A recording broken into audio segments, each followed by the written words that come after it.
Assalamualaikum warahmatullahi wabarakatuh. Selamat pagi, siang, sore, malam Mas Bakti. Perkenalkan, nama saya Lintang Anindya Kinasi. Saya dari kelas Kom B. Dan pada kesempatan ini saya akan menjelaskan mengenai 5 pelajaran penting yang saya pelajari dalam mata kuliah Public Speaking selama 1 semester ini. Nah, sebelum itu, public speaking bukan hanya tentang berbicara di depan audiens, tetapi juga tentang bagaimana mengelola pesan dengan baik, membangun kepercayaan diri, dan memengaruhi orang lain secara positif. Maka dari itu, ada 5 pelajaran yang saya anggap sangat signifikan dan berpengaruh dalam pengembangan kemampuan berbicara di depan umum. Pelajaran pertama yang saya dapat adalah pentingnya persiapan yang matang. Nah, sejak awal pertemuan public speaking, kita diajarkan bahwa public speaking yang efektif tidak akan terjadi tanpa persiapan yang baik. Persiapan di sini bukan hanya soal membuat catatan atau slide presentasi, tetapi juga bagaimana kita mengenali audiens. Mengetahui siapa yang akan kita hadapi akan mempengaruhi cara kita menyampaikan pesan. Contohnya, saat kita berbicara dengan mahasiswa, kita bisa menggunakan bahasa yang lebih santai dan penuh humor. Namun jika kita berbicara dengan profesional atau klien, kita perlu berbicara yang lebih serius dan struktural. Selain itu, persiapan yang matang juga mencakup latihan yang baik dalam hal materi maupun fisik. Kita harus melatih tubuh dan suara kita agar lebih percaya diri saat berbicara. Dalam pengalaman saya, semakin sering berlatih, semakin percaya diri kita dan semakin mudah mengelola rasa gugup. Maka dari itu, saya sering berbicara di depan kaca untuk melatih kemampuan berbicara saya. Pelajaran kedua yang saya dapatkan adalah mengelola rasa gugup dan meningkatkan kepercayaan diri. Nah, saya rasa ini adalah hal yang baik dan hal yang paling banyak dialami oleh setiap orang, bahkan oleh pembicara yang mungkin sudah berpengalaman sekalipun. Di kelas ini, kami diajarkan beberapa teknik untuk mengurangi kecemasan, seperti teknik pernapasan dan visualisasi positif melalui latihan pernapasan. Kita bisa menenangkan pikiran dan tubuh sehingga rasa gugup bisa diminimalisir. Selain itu, kita juga diajarkan untuk mengubah mindset. Misalnya, kita bisa menganggap audiens kita sebagai teman yang ingin mendengarkan cerita kita, bukan sebagai orang yang menunggu kita menyampaikan materi yang akan kita sampaikan. Lalu kami juga belajar bahwa kepercayaan diri adalah sesuatu yang berkembang seiring waktu dan latihan.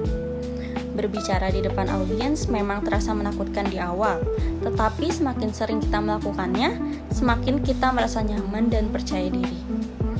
Seiring berjalannya waktu, pengalaman-pengalaman berbicara akan membuat kita lebih siap berbicara dan menghadapi tantangan di depan umum.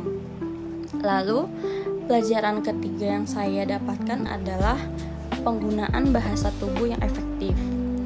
Nah, penggunaan bahasa tubuh yang efektif selama perkuliahan, kami diajarkan bahwa berbicara di depan audiens bukan hanya soal kata-kata yang kita ucapkan, tetapi juga bagaimana kita bisa menggerakkan tubuh kita untuk mendukung pesan yang ingin disampaikan.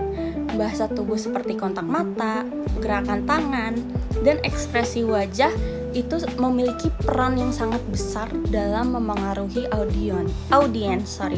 Contohnya, saat berbicara tentang topik yang penting, kita bisa menggunakan gerakan tangan yang terbuka untuk menunjukkan keseriusan dan keterbukaan. Begitu juga ekspresi wajah yang sesuai akan membantu audiens merasakan emosi yang ingin kita sampaikan. Contoh lain, semisal kita menjadi MC di acara pensi sekolah, konser, kita bisa menunjukkan bentuk wajah kita, ekspresi wajah kita dengan wajah yang fun, lalu juga bagaimana kita berinteraksi dengan audiens.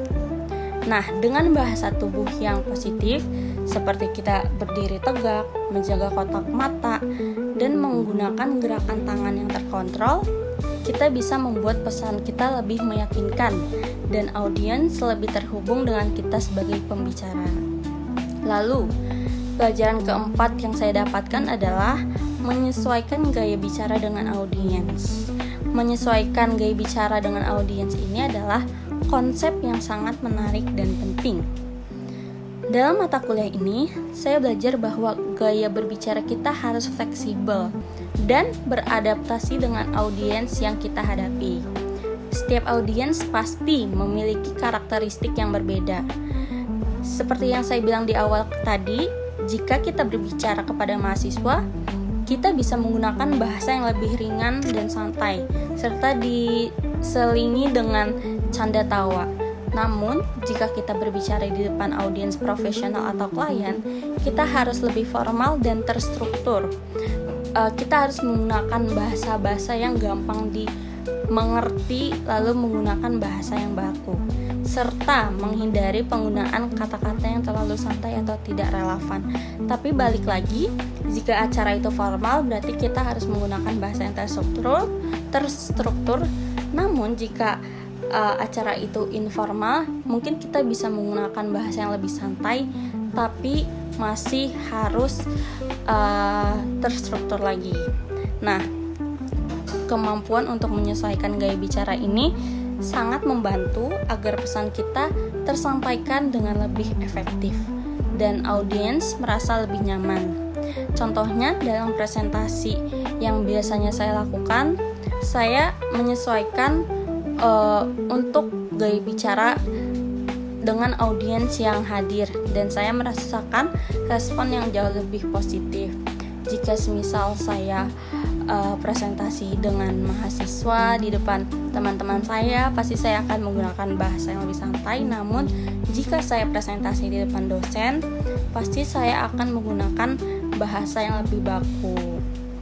Lalu pelajaran kelima yang saya dapatkan adalah menggunakan teknik storytelling untuk menarik perhatian audiens. Nah, pelajaran terakhir ini adalah dalam setiap kesempatan berbicara di depan publik, kita perlu menyampaikan pesan kita dengan cara yang menarik.